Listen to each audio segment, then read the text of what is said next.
তো আমাদের আজকের ক্লাসের বিষয়বস্তু হচ্ছে জৈব যৌগসমূহের নামকরণের রেখা, মানে বন্ধন রেখা সংকেত, the bond line formula of nomenclature of organic compounds.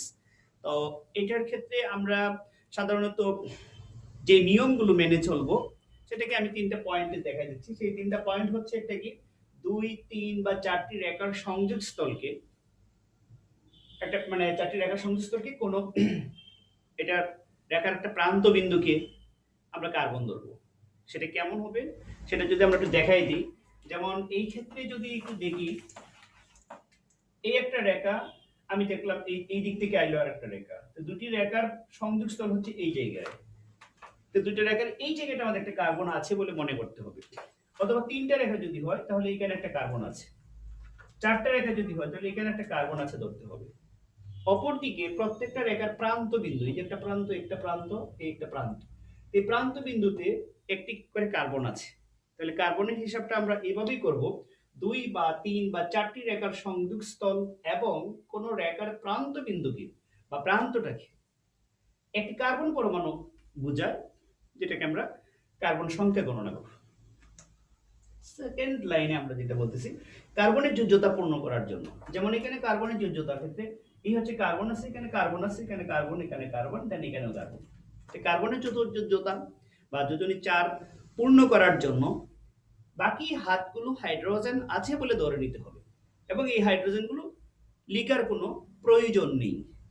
কার্বনটাকে লেখার প্রয়োজন নেই, হাইড্রোজেনটাকে লেখার প্রয়োজন নেই। এই কারণে লিখছি কার্বনের যোজ্যতা পূর্ণ করার জন্য হাইড্রোজেন ধরে নেওয়া হয় এবং তাদের দেখানোর প্রয়োজন নাই বা দেখানো হয় না। থার্ড লাইনে আমরা চলে যাচ্ছি। থার্ড লাইনটা হচ্ছে কার্বন হাইড্রোজেন ছাড়া অন্য পরমাণু থাকলে, এই জায়গায় যদি বা এই সংকেতটাতে যদি অন্য কোনো পরমাণু বা রেডিক্যালস যাই বলি যদি থাকে, তা অবশ্যই দেখাতে হবে। অর্থাৎ কেবল কার্বন এবং হাইড্রোজেন ছাড়া যদি অন্য কোনো রেডিক্যাল বা পরমাণু বা মলিকুলার থাকে, তাহলে অবশ্যই সেটাকে কি করতে হবে, দেখাতে হবে। তা আমি একটু উদাহরণ দিচ্ছি, সেটা কেমনে দেখাইবো আমরা। এই হিসাবটা যদি একটা হিসাব করে একটু দেখাই, ধরো আমি একটা সংকেত লিখি, 235 ট্রাই মিথাইল হ্যাপটেন, আমি একটা সংকেত লিখেছি 235, প্রথম বাংলা লিখি তোমাদের বোঝার জন্য, 235 ট্রাই মিথাইল ট্রাইমিথাইল হ্যাপটেন। এই সংকেতটাকে আমি এই সংকেতটা কি, এই ধরনের সংকেত থাকলে তুমি দেখবে টোটাল কার্বন লাস্টে কিন্তু লেখা থাকে হ্যাপটেন, তার মানে 7টা কার্বন আমি লিখি প্রথমে, 1 2 3 4 5 6, এই দিকে একটা দিই 7টা। দুই নম্বরে, 3 নম্বরে এবং 5 নম্বরে, তাহলে নাম্বারিং করি, প্রথম 2 3 4 5 6 7। 2 একটা শাখা, 3 একটা শাখা, 5 একটা শাখা, এগুলো ট্রাইমিথাইল মানে সবগুলো মিথাইল। তো আমরা এই যে সংকেতটাকে এখন যদি আমরা যে নামকরণের বন্ধন রেখার সাথে যদি এটাকে আমরা প্রকাশ করি, তাহলে সেটা কেমন ভাবে লিখবো আমরা। তো এটা লিখার সিস্টেমটা হচ্ছে এইরকম। আমি এখানে যে কার্বন হাইড্রোজেন কোনোটাই মানে দেখা লাগবে না বা লেখাও লাগবে না। আর এটা কিভাবে আমরা লিখবো, এই দেখো আমি লিখলাম, তার মানে এই কার্বনটাকে এখানে নির্দেশ করতেছে একটা পয়েন্ট, তুমি যেভাবে দাও আমি আমার মতো করে দিচ্ছি।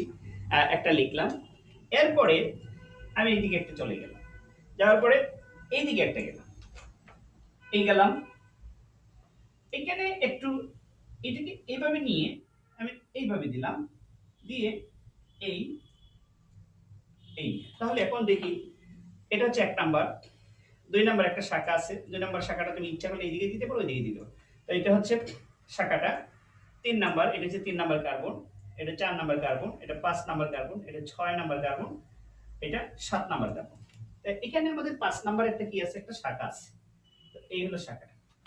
তাহলে এই যে সংকেতটা আর এটাকে আমরা সমতুল্য লিখতে পারি, সমতুল্য অবেদ যেমন, মানে এটা একই, এখানে কার্বন এবং হাইড্রোজেন, তো এই সংকেতটার নাম যেটা, এটার নামও একই। তাহলে এই হিসাবে আমরা বলতেছি সংকেতের ক্ষেত্রে প্রান্ত বিন্দুকে ধরতে হবে একটা কার্বন, এবং 2 বা 3 বা 4টি রেখার সংযোগস্থলকে একটা কার্বন ধরতে হবে। এই যে এখানে 3টা রেখার সংযোগস্থল হচ্ছে, সুতরাং এটা একটা কার্বন। এখানে 3টা রেখার সংযোগস্থল, এখানে একটা কার্বন ধরতে হবে। এখানে 2টি রেখার সংযোগস্থল, এখানে একটা কার্বন আছে। এখানে 3টা রেখার সংযোগস্থল। দেন এই প্রান্ত বিন্দুগুলো হচ্ছে একটা কার্বন। লাস্ট লাইনে আমি এটা বলছিলাম, যদি কার্বন এবং হাইড্রোজেন ছাড়া অন্য কোনো পরমাণু থাকে বা রেডিক্যালস থাকে বা মূলক যেটাকে আমরা বলি, অবশ্যই সেটা দেখাইতে হবে। কেমন? যদি আমি এটা মিথাইল না বলে এখানে বলতাম আমি ব্রোম বা ব্রোমিন, তাহলে কিন্তু এই যে সেকেন্ড যে শাখাটা আছে এই জায়গার ক্ষেত্রে আমি এটা যদি এইদিকে লিখি, অসুবিধা নাই, একদিকে লিখে নিচ্ছি, তো এটা কি এভাবে দিলে ভুল হয়ে যাবে। এই ক্ষেত্রে কি করতে হবে? ব্রোমিন এটা উল্লেখ করতে হবে। আমি যদি এখানে কি করতাম, এই জায়গার ক্ষেত্রে অন্য একটা মূলক দিন, যেমন ক্লোরো বা ইথাইল, অন্য কোনোটাই লিখে ফেলতাম, তা উল্লেখ করতে হবে। আমি দেখলাম ক্লোরিন, তাহলে এখানে ক্লোরিন লিখতে হবে। তাহলে এইটা আর এটা একই বিষয়। এই তিনটা পয়েন্ট যেটা ব্যাখ্যা করছি, তিনটা পয়েন্ট মনে রাখতে হবে। 2 বা 3 বা 4টি রেখার সংযোগস্থলকে আমরা একটা কার্বন ধরবো।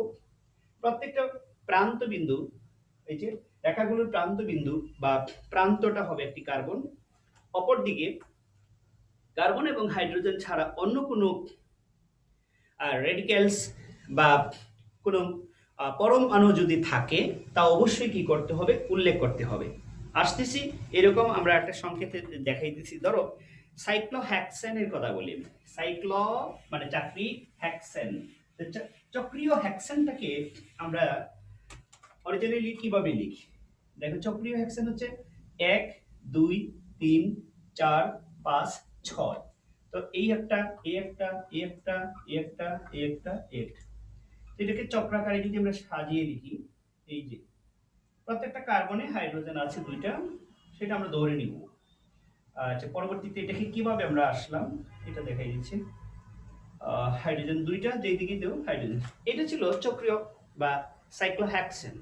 কিন্তু আমাদের আধুনিক নিয়ম অনুযায়ী বা যেটা আমরা আজকে যে পড়াইতেছি জৈব যৌগের নামকরণের বন্ধন রেখার সংকেত বা bond line formula of nomenclature of organic compounds এর দিস ইজ রোল, যে কার্বন এবং হাইড্রোজেন এগুলো উল্লেখ করা লাগে না।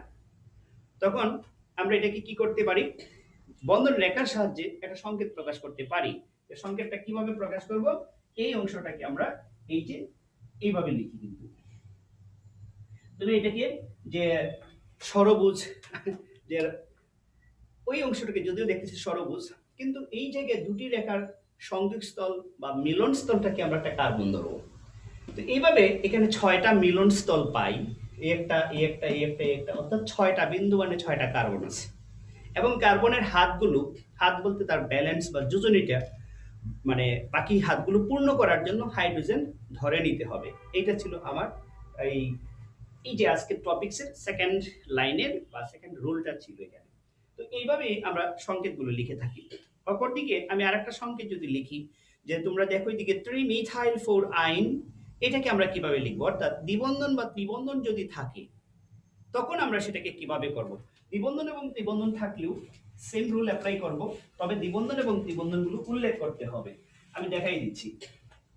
প্রথম আমি সংকেতটা বাংলা লিখি, 3-মিথাইল 4-আইন মানে 4-অক্টাইন লিখি। আচ্ছা, 3-মিথাইল 4-অক্টাইন, 3-মিথাইল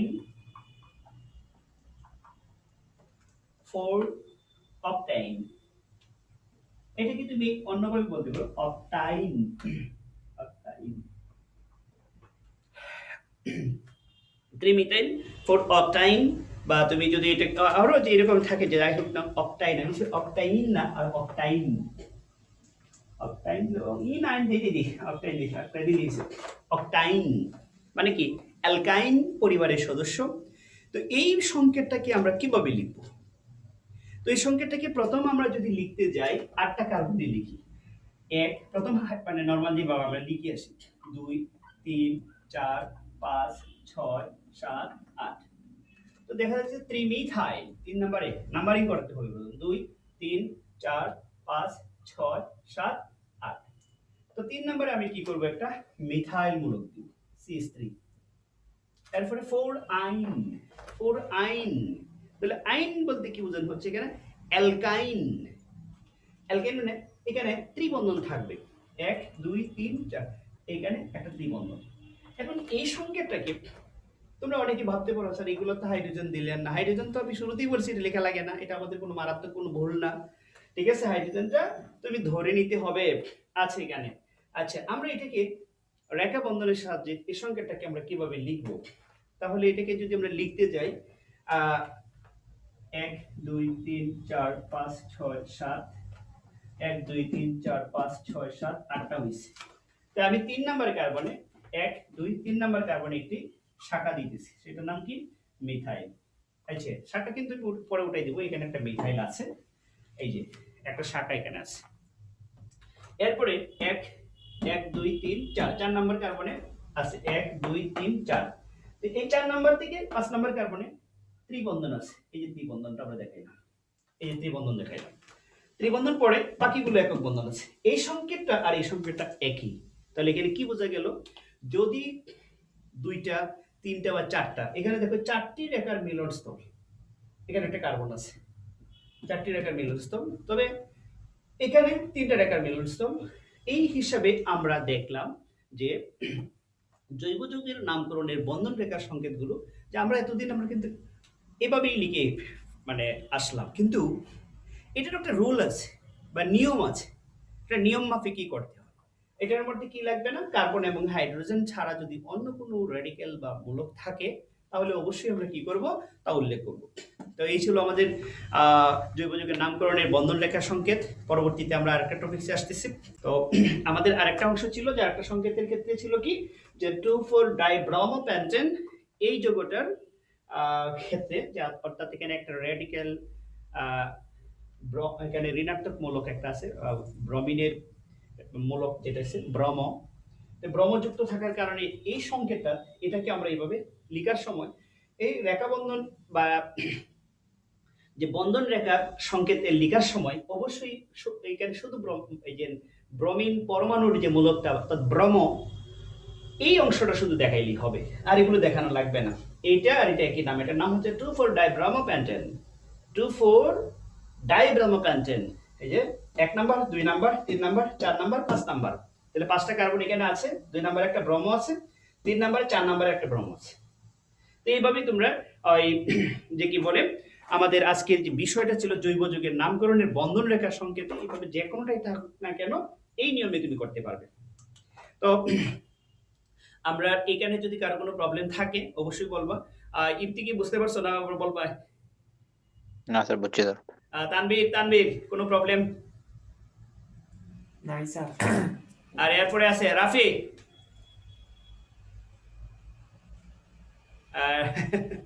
Rafi sound com. Is gone.